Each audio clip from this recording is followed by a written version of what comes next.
Hi everyone, my name is Angelica Flores, and for the second book review for English literature, I'm gonna be telling you about The Old Curiosity Shop, a book written by Charles Dickens.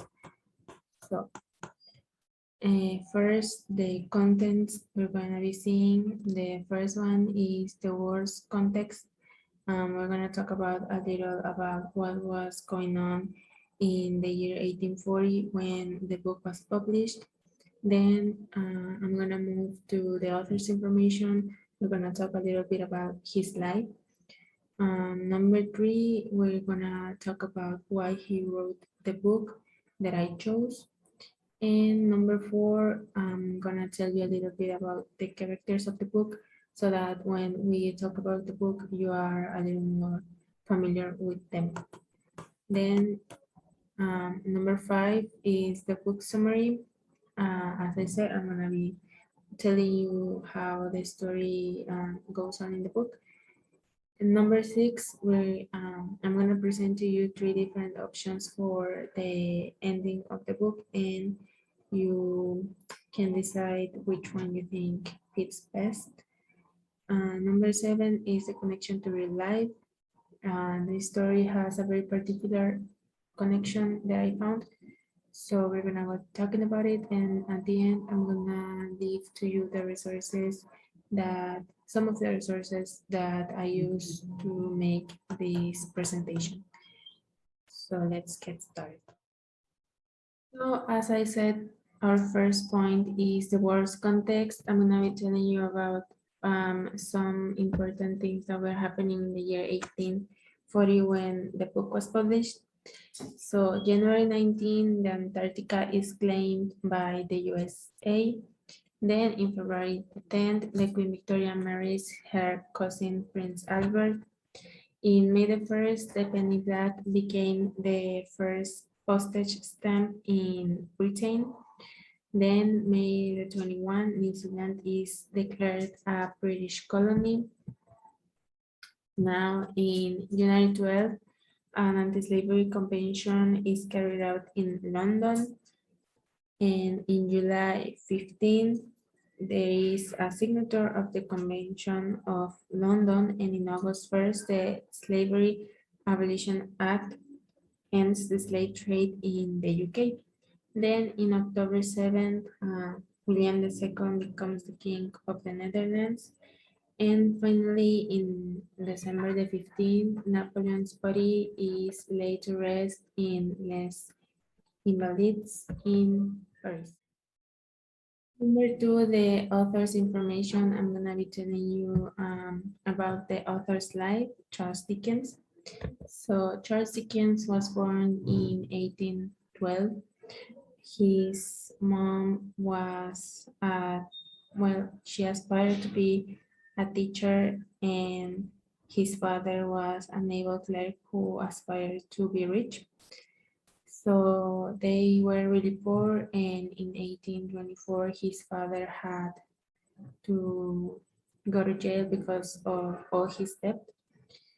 And unfortunately, in 1827, Charles has to leave school to start working to support his family because he was the second of 8 children.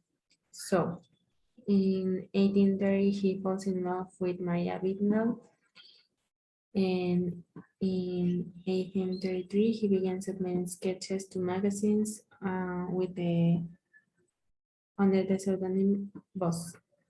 In 1836, his book Sketches by Boss is first published. A year later, in 1837, his first child is born. It is said that it was the birth of his first child that inspired the Old Curiosity Shop. And in 1870, he died of a cerebral hemorrhage. Number three, why did he write the book? As I said before, it is believed that the birth of his first child was the thing that inspired this book because all all over the book, we can see the family relationships. I think also his childhood had a lot to do with the plot of the story, or well, what inspired the problems in the story. Because as we know, his father wanted to be rich, so he probably had some gambling problem. And in the book, you also see that. So that's what I think that inspired him to write this specific book. Number 4, I'm gonna give you a quick description of the book's characters. First, we have the two main ones that are Nellie Trent and her grandfather. Nellie Trent is a young girl that lives with her grandfather, whose name is never revealed.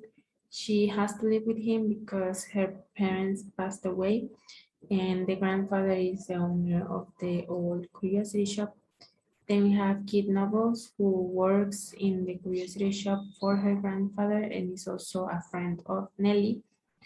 Daniel Quilt, who is an evil dwarf that lends money to the grandfather because he has a gambling problem.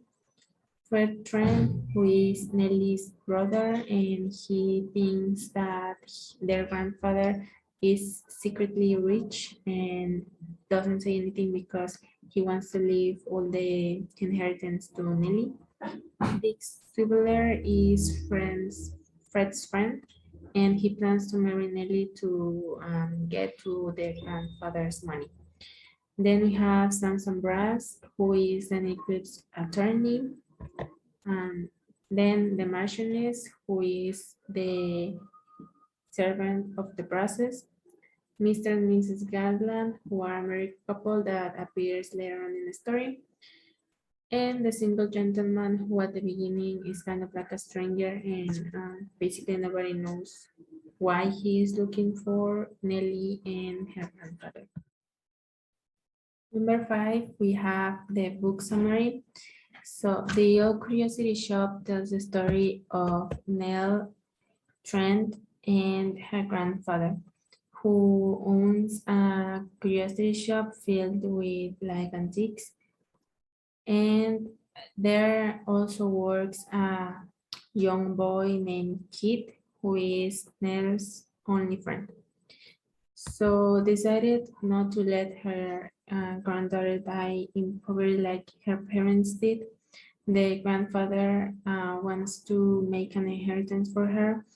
So he starts gambling at night, but keeps it a secret. At some point, he has to borrow money from Daniel Quill, and he loses it all because, well, of his gambling habit.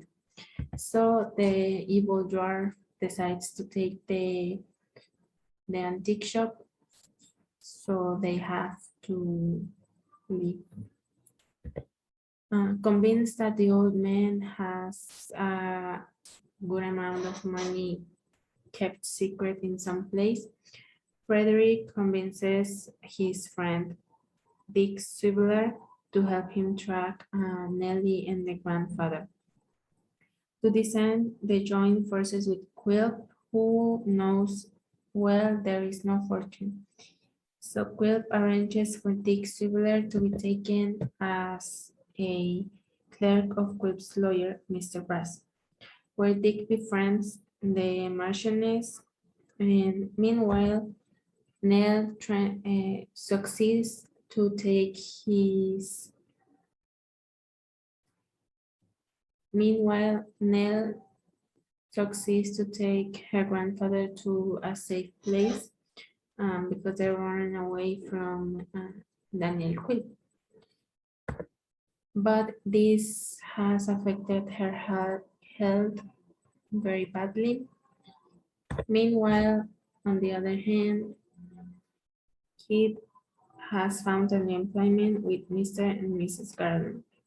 Here, he is contacted by a mysterious single gentleman who is also looking for Nell and her grandfather.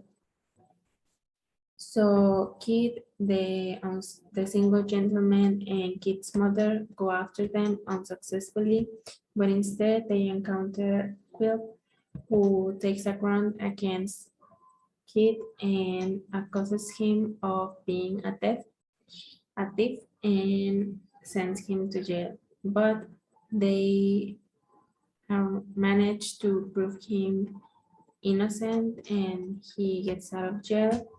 But when the nitwit is pursued for his crimes, he dies while trying to escape.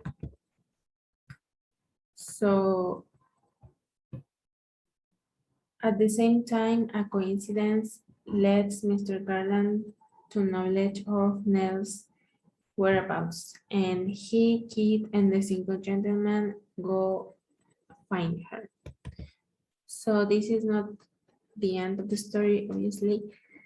So for number 6, I'm gonna give you 3 options of different ends, and you have to guess which is the real one. So number 1, we have that they find her and her grandfather and get the shop back. So it's like a happy ending. Then we have that the single gentleman is rich and is looking for Nell to marry her. And number 3 is that Nell dies before they can find her and her grandfather goes crazy. So you can try to guess which is the real ending. If you read the book, I think you're gonna be a little surprised by which is the real one. So number 7, the connection to real life. I think here is, for me, it's very clear that gambling does no good and doesn't always end well. We see stories all the time about people that gamble and get rich, and a lot of people aspire to that, but you have to be very lucky for that to happen. And yeah. And finally, here are some of the resources, some links of the websites I use to put together this presentation. Thank you for watching. See you.